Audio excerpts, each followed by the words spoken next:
Welcome to the Tim Booker channel, where wisdom is worth spreading. Wishing you a delightful listening experience. Today, we are going to discuss the book, The One-Page Financial Plan. Everyone desires wealth, as the renowned British literary figure, Oscar Wilde, once said, "When I was young, I thought that money was the most important thing in life. Now that I am old, I know it is." Even over 100 years later, this statement remains true. We all understand the significance of wealth, yet when it comes to financial planning, there seems to be widespread frustration. Financial management often feels complicated. A decade ago, people only had stocks and government bonds to invest in, but now the options have expanded to include funds, financial products, paper gold, foreign exchange, P2P lending, and many more. Even within the realm of funds, there are stock funds, bond funds, QDII funds, index funds, and so on. Before fully grasping these investment options, many are already overwhelmed. Consequently, some individuals choose to keep their money in the bank, believing that financial planning is too intricate. However, the book we are discussing today is here to tell you that financial planning is not as complex as it seems. In fact, it can be summarized on a single page. The author of this book, Carl Richards, possesses over 20 years of experience in financial planning. He founded his own investment portfolio design company and is also a columnist for publications like the New York Times. You might have heard of his other work, The Most Important Thing, Uncommon Sense for the Thoughtful Investor, which has become a classic in the field of finance. In this new book, based on his extensive financial expertise, Richards presents a one-page financial plan that 99% of people can easily understand. Throughout his career, the author has encountered numerous clients who abandon financial planning due to its perceived complexity and the myriad of choices. Consequently, he decided to write this book to simplify the concept of financial planning. He believes that a one-page financial plan is sufficient, challenging our conventional understanding of financial management. Let's now explore how to create a financial plan and discuss investment strategies, making financial planning a straightforward matter.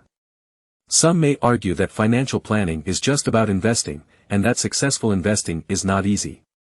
However, the author asserts that this perspective is mistaken. The starting point of financial planning is not investing, it is understanding what you truly pursue and value in life, the essence of clarifying your values. With your values clear, planning and execution become much easier. So, how do you do it? You simply need to create a one-page financial plan, which comprises 3 essential aspects. 1. Why money matters to you. 2. Estimating financial goals. 3. The amount of debt to repay. Let's take a look at the first question. Why is money important to you? By understanding this question, we uncover the crux of the matter, and it helps clarify your values. Based on this foundation, formulating and executing a financial plan becomes a straightforward task. Why is money important? Well, of course, money is important. Why wouldn't it be? Perhaps this question may seem a bit puzzling, but it is precisely this seemingly simple question that can reveal your deepest desires. The significance of this step is akin to a doctor's diagnosis process. If you visit a hospital for treatment and the doctor prescribes medicine without conducting a thorough examination, would you be satisfied? Most likely not. A doctor should carefully inquire about your health condition and perform necessary tests to reach a conclusion. Similarly, financial planning involves understanding why money is important, a sort of financial checkup. One of the author's clients, a successful female doctor and a managing partner of an emergency medical team, sought financial advice. The author asked her this very question: why is money important to you?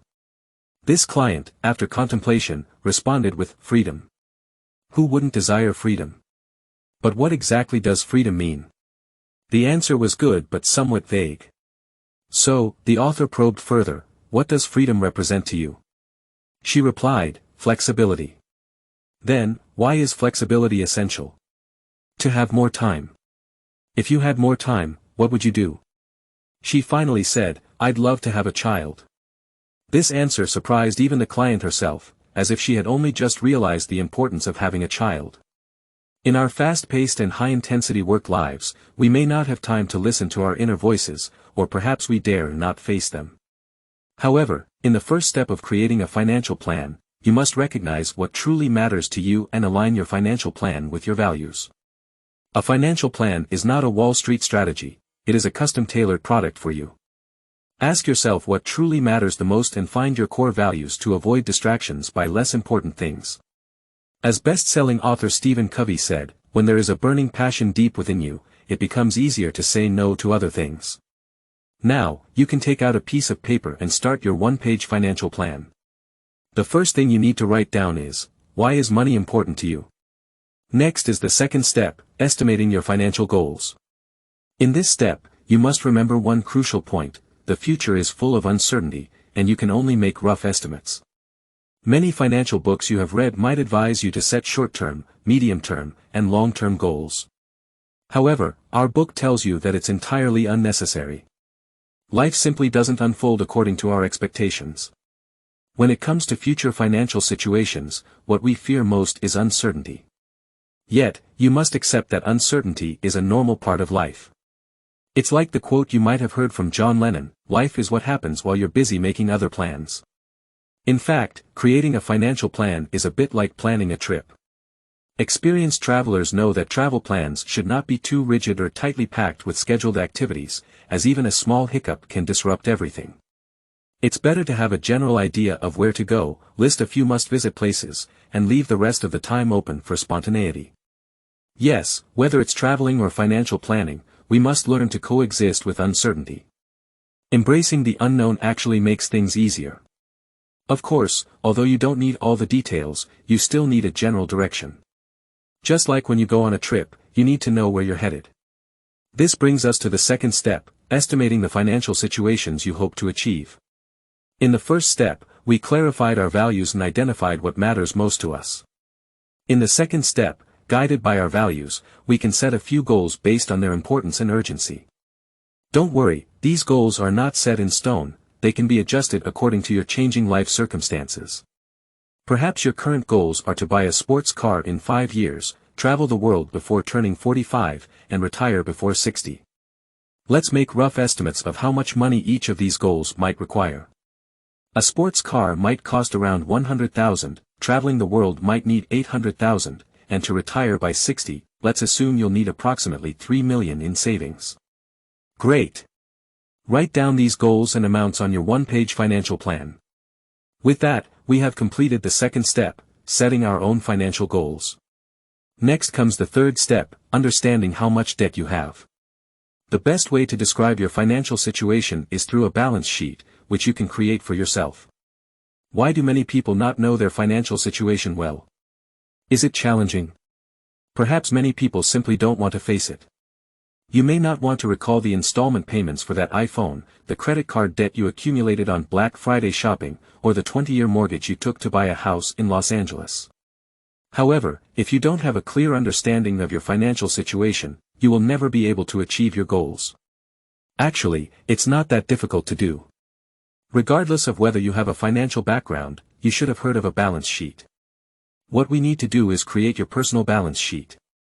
Take a blank piece of paper and draw a vertical line in the middle. On the left side, write down your assets, such as savings, the value of your house, or your investments. On the right side, write down your liabilities, including mortgage, car loan, credit card debt, etc. Subtract the total liabilities from the total assets on the left side, and you will get your net worth. Not too hard, right? Now, write down your liabilities on your one-page financial plan. At this point, the paper already contains the 3 key points we talked about: why money is important, estimating financial goals, and the amount of debt to repay. This paper is your financial plan, and it's that simple. Remember, this one-page plan is more like a photo rather than an instruction manual. You might have played with Lego bricks before, and each Lego set comes with a thick instruction manual, telling you how to assemble the pieces step by step.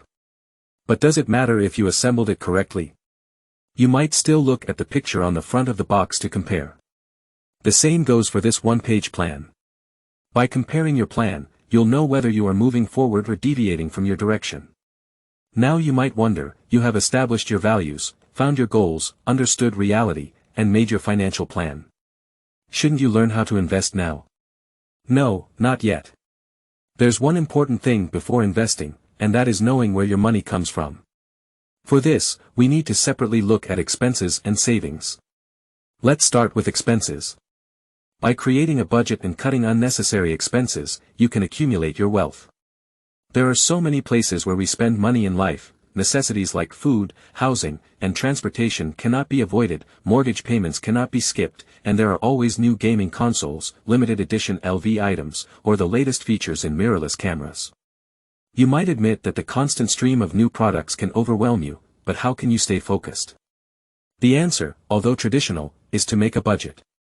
How can you make the budget work? You need to track your expenses. By doing so, you'll find that your actual spending is quite different from what you perceived. You may discover that you spend too much on things you don't even find important, and when you compare your expenses with the budget, you can decide which expenses to reduce. By cutting unnecessary expenses, you can save more money. I'm not asking you to criticize yourself. We're doing this to raise awareness. Perhaps you thought spending money on coffee was minimal, and you only bought 2 or 3 handbags in a year. After tracking your expenses, you might find that the reality is different.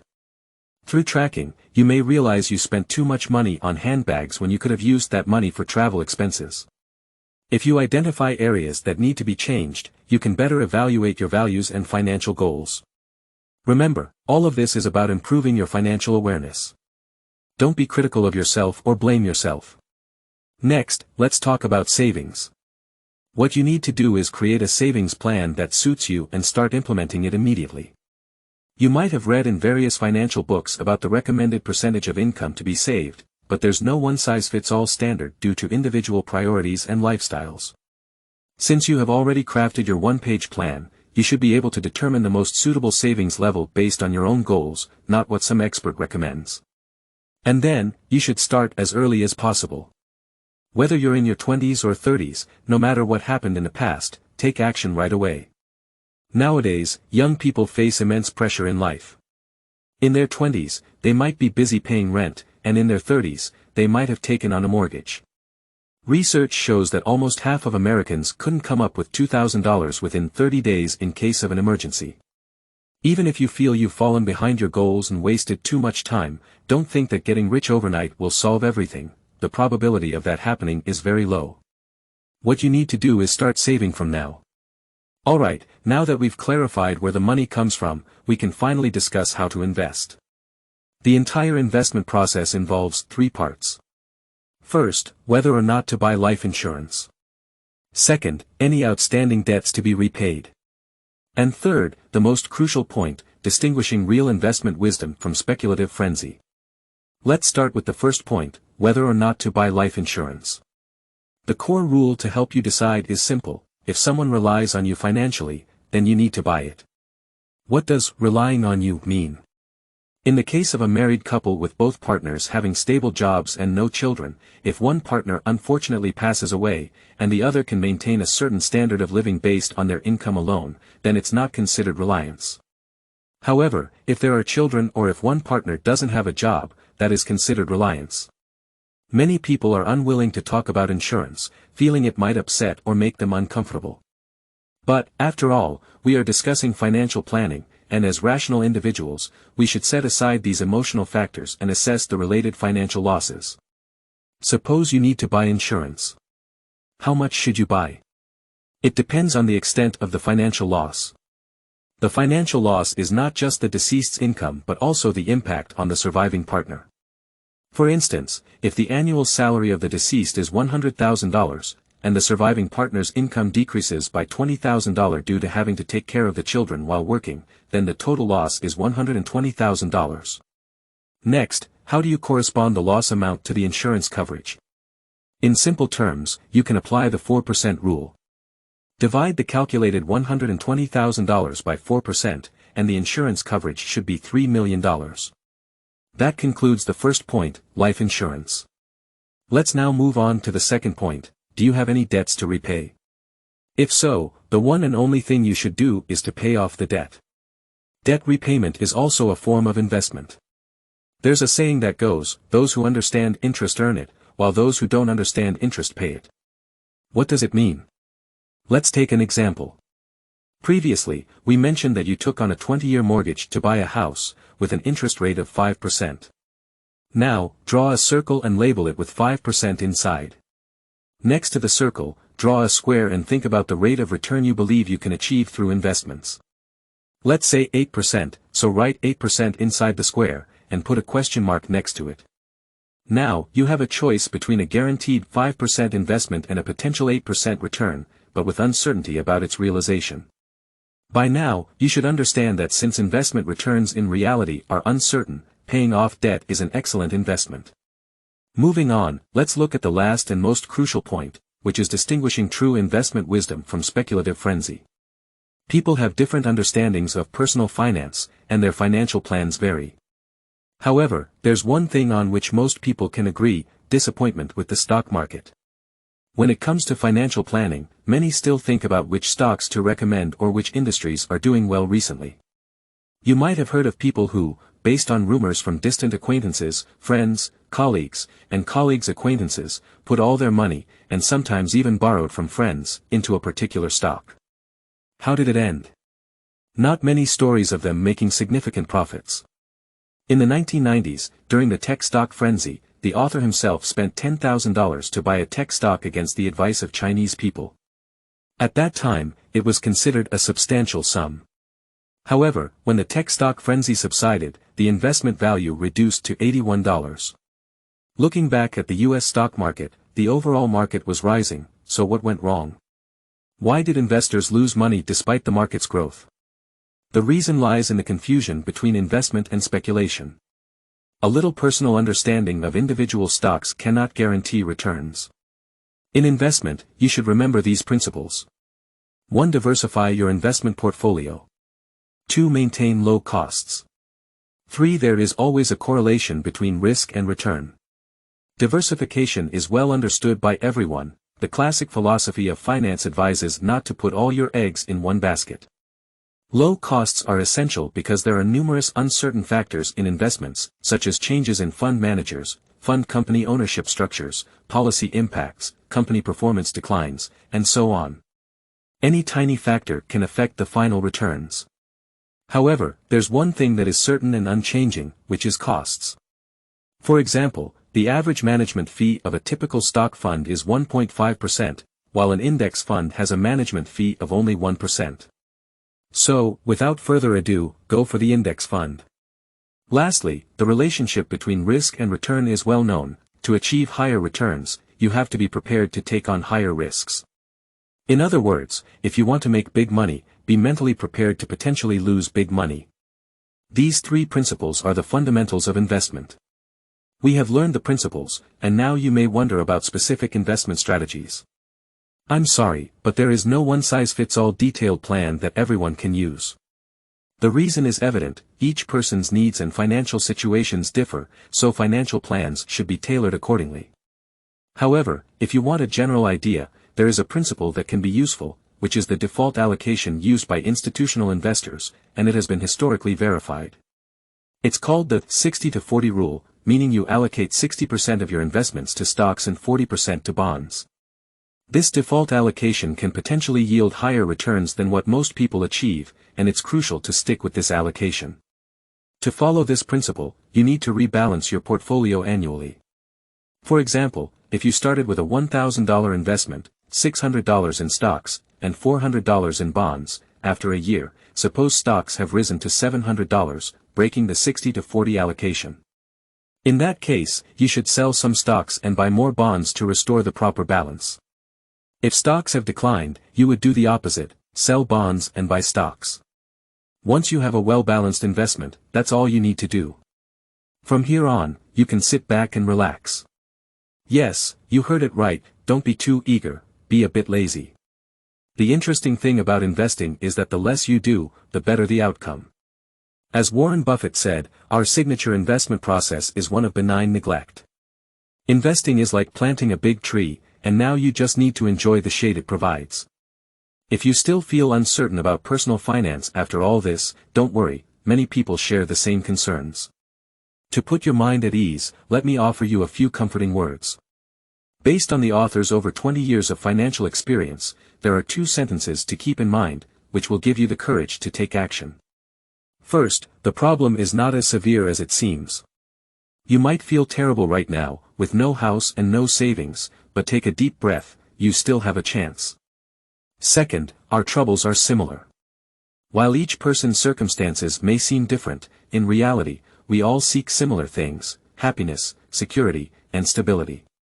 This book covers everything that 99% of people can understand about personal finance. Let's review the two main steps in your financial journey: creating a one-page financial plan and then investing towards that plan's direction. You can adjust the plan as life changes, but its fundamental components remain unchanged. Write down where money stands in terms of your values, your estimated goals, and the debts you need to repay. These items will serve as your guiding principles on your investment journey. Save more money by spending less so that you have money to invest. The first step in investing is to consider the necessity of life insurance, followed by repaying any debts you can. Finally, be a rational investor and adhere to your value investing principles without wavering. If you can accomplish all these steps, I believe you can achieve your financial dreams. That concludes today's book. Congratulations on completing another book. Thank you for your support and attention. Please subscribe to the Tim Booker channel. Like and share with your family and friends because wisdom is worth spreading, and it opens the door to a better future. Thank you, and goodbye.